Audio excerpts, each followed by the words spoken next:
there's a chicken out. I've just about had it with that chicken right there. I love being able to come out here and just kind of be alone some days and work on projects like these raised beds and just kind of have quiet time. It gives me time to reflect on maybe some days gone by, or think about my mom, think about my dad. Both of them have moved on from this world, and they're in heavenly places. But I was just out here working on these raised beds, and I was thinking about my dad. And my dad wasn't the great encourager, right? He wasn't a man of many words. But what he was is he was a provider. My dad, I'm one of five boys. And I remember my father, us all sitting at the dinner table, and my father, my mother would cook chicken, fried chicken, whatever.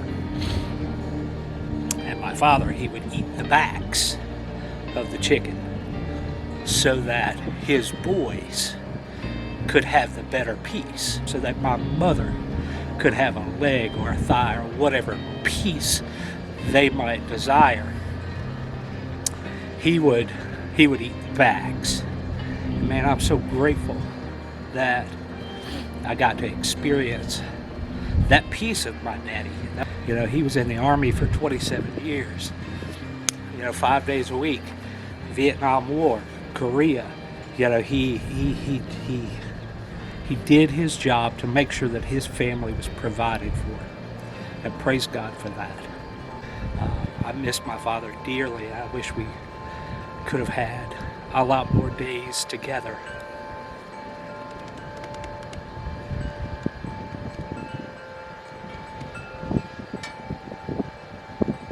But I have.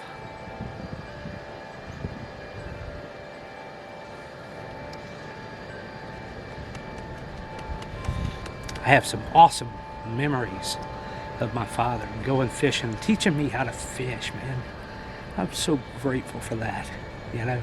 He taught me how to provide for my family. He taught me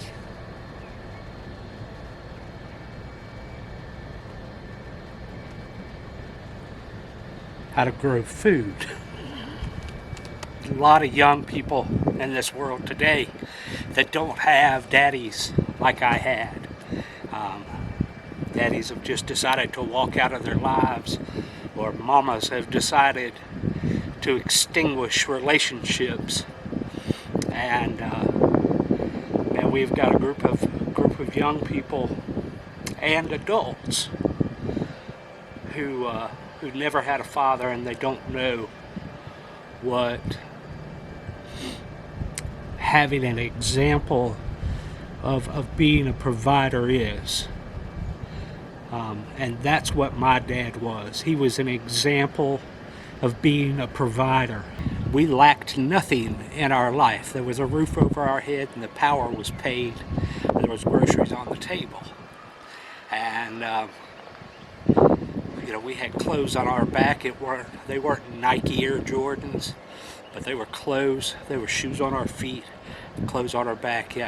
I might have wore Rustler jeans or whatever it was that my mother could afford to buy, but I had clothes on my back, and they were providers in our lives.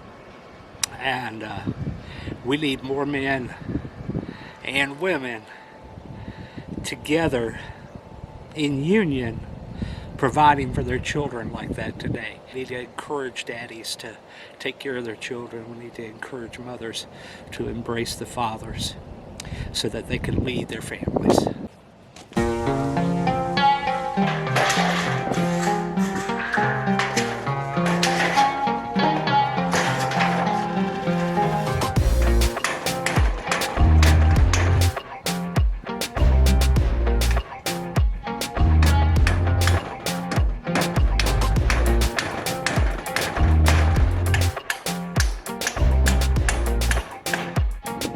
That bed is ready to fill up.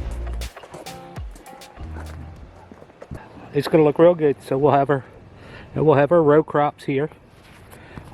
Peas. We'll have tomatoes. Right? Then we'll have that raised bed. And Noelle and I were talking about it yesterday, and I think we're going to do some flowers. You know, we'll do part flowers, part vegetables. And then up here, there's going to be 2 raised beds with a trellis.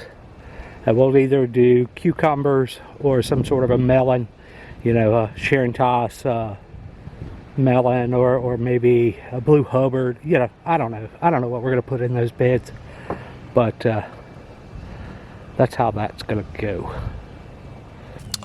A lot of people don't realize a tomato is actually a vine, and its growth habit is to go up and then lay over. And then what happens is, anywhere along this primary stem or anywhere that a sucker might touch the ground, it's going to put out roots right there. And then so that plant will lay down, right, and then put out roots here, and then suckers will come up and produce additional plants, and then it'll put out fruit trusses and make its fruit that way. A tomato's not really designed to grow in this orientation. It doesn't really care about going up as much as it cares about going out. So that's a little interesting information for you. When these seedlings get about this big, they really start using the moisture up and sucking up nutrient solution. You can see that's a pretty dry plug there. And when they get this size, if you don't stay on top of them, if you don't keep an eye, they will get dry and they will be dead in just a second. So keep an eye on your seedlings. Keep them moist. As soon as I get these over there in the trays, I'll be watering them. Sometimes you will drop 2 seeds in a cell. Make sure you get one of those out of there. I just pinch them off, right, and just toss it. Don't, especially with tomatoes, don't allow two plants to consume the same space, because all they're going to do is just starve each other. They will literally starve each other to death, stealing all the nutrients out of the soil. In addition to that, they will get root bound very quickly, having 2 plants in there. You know, a lot of old timers specifically say that, you know, you really shouldn't hold seeds. You know, you shouldn't keep seeds from last year. So I had a package of big beef tomato seeds that I bought last year. I think it was from Hoss Tools that I bought it from. The germination test date was December of 2019, and so I just wanted to show this to you. Do want to show this to you. This is those seeds. That's those 2019 seeds right there. These are the old seeds, and it's 100% germination. Not a single seed failed. So there's some old wives' tales, you know, when it comes to seeds and seed starting, that you shouldn't keep seeds. Matter of fact, I've got seeds that I saved from my tomatoes. Harriet, what's your problem? She's gonna go lay an egg. She's got a new spot over there. She finally started laying eggs again. And she's gonna go lay her an egg over here in her spot. You'll look right over there. You see her, right? She's making sure nobody's watching. But she has a nest in that high grass over there. She has a nest in that high grass. And she's going to go in there and lay an egg.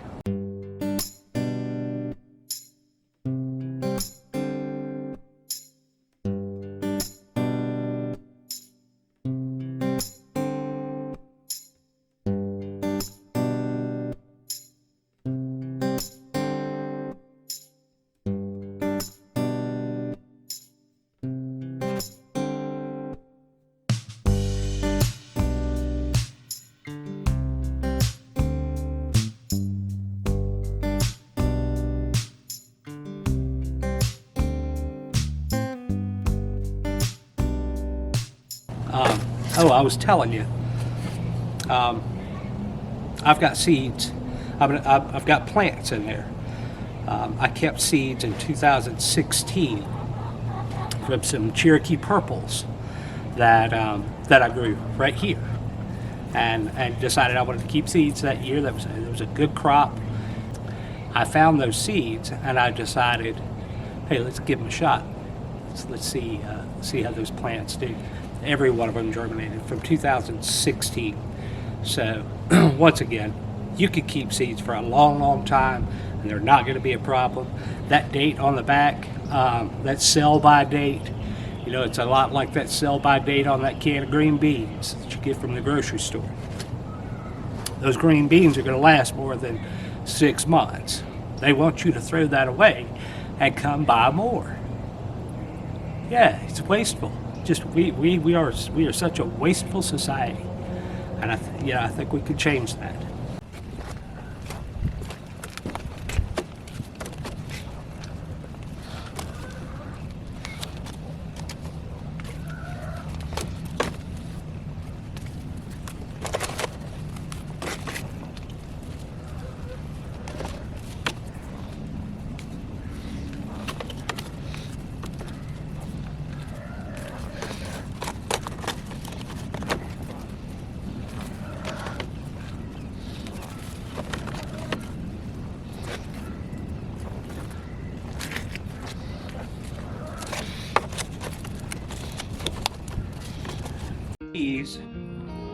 These are the onion plants that I got from the vendor out in Texas. I told you that they were so small that I really couldn't even transplant them, so I just kind of stuck them in the soil. I gave them an opportunity to kind of mature. So it's the end of February. It's too late to plant onions. So what I am doing is I'm gonna put them in this bed, and we'll make green onions out of them. And I'm hoping that I can. I'm hoping that I can recuperate.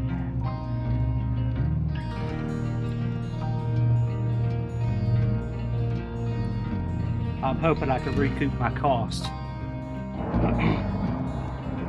I don't know how we couldn't sell these as green onions, and they will be great. I am going to put a fertilizer program on them, so they should take off pretty good. You can see I've trimmed the tops off of them, and that'll help them kind of adapt. Take some of the shock off of them. You know, if it was December, that is a perfect transplant for December. If I could have got plants like that in December and put them in the ground, man, we would be cooking on onions. We would have some real nice plants right now. But you know, we don't. It's going to be alright too. We're not far from Vidalia, Georgia. And we can make a trip to Vidalia, and we can get whatever onions it is that we might need or desire.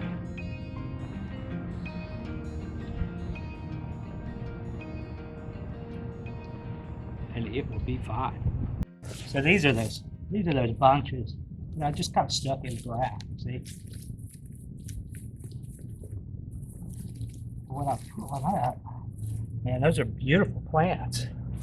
I mean, you can see those would be perfect to transplant in December.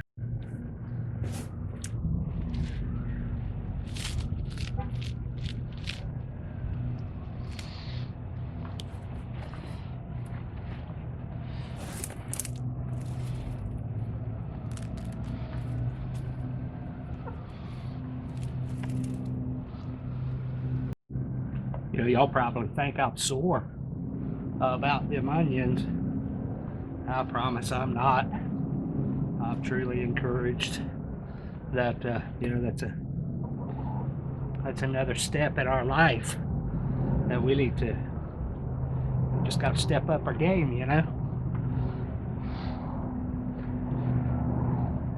And we will. I'm telling you right now, we will. Yeah, it will be good.